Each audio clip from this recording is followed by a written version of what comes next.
welcome again to our thought for the day. I'd like us to read a verse from John chapter 17, please, and it's verse 15. And it says, "Pray not that thou shouldest take them out of the world, but that thou shouldest keep them from evil." And the simple heading is this: Christ's prayer and priority for you. How often have we found ourselves in distress? It seems to be pressures all around us as we call upon God for deliverance. There are times when men and women have even said they wish that God would take their lives away from them. Even men in God's word have said this. For example, Elijah. You can read of him in 1 Kings chapter 19 and verse 3 and 4. But God had different departure plans. And Jonah in Jonah chapter 4 and verses 3 to 9. But God always has something better planned for the true child of God. You see, there is never any encouragement to ask God to take our life away, to let us die.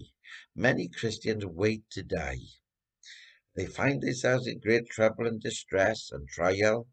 And if you ask them why they want to die, they say, "Because I will be with the Lord." Oh, yes, they want to be with the Lord when troubles and temptations come upon them. But it's not because they want to be with the Lord very often that they want to die. It's because they desire to get rid of their troubles. They want to go to heaven, not so much for the Lord's company, but to get rid of the trials and the little hard work that comes serving the Lord.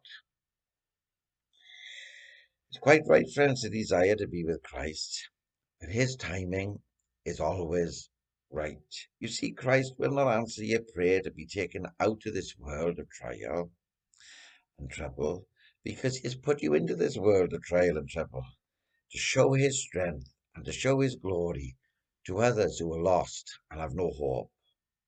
And instead of asking Christ to take you from the world, ask him to brace yourself to go on fighting. For every wish to escape the fight is but to desert the plan of your master. For we are called to fight the good fight, and in doing so, we will know victory and progress from every trial and tribulation that comes our way. You see, we must go from victory unto victory. You see, when Elijah ran for his life and he says, "Enough, enough," he says. In other words, I can't take any more. Have you felt like that? I'm sure you felt like it many times. Enough, he says, I can't take any more. It was at that time that God sent an angel to him. And he was told to eat because the journey was too great for him. And the truth is today, friends, the journey that we are on through life, through this world, is too great for us to handle ourselves. We need Christ, for he is our strength. He is our sufficiency. We need to be fed upon God's word.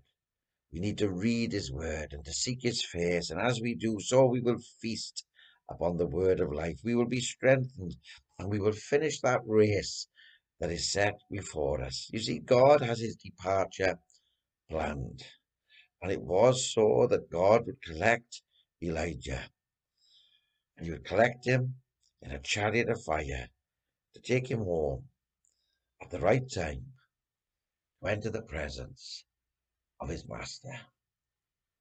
When the right time comes for you and I, he will take us.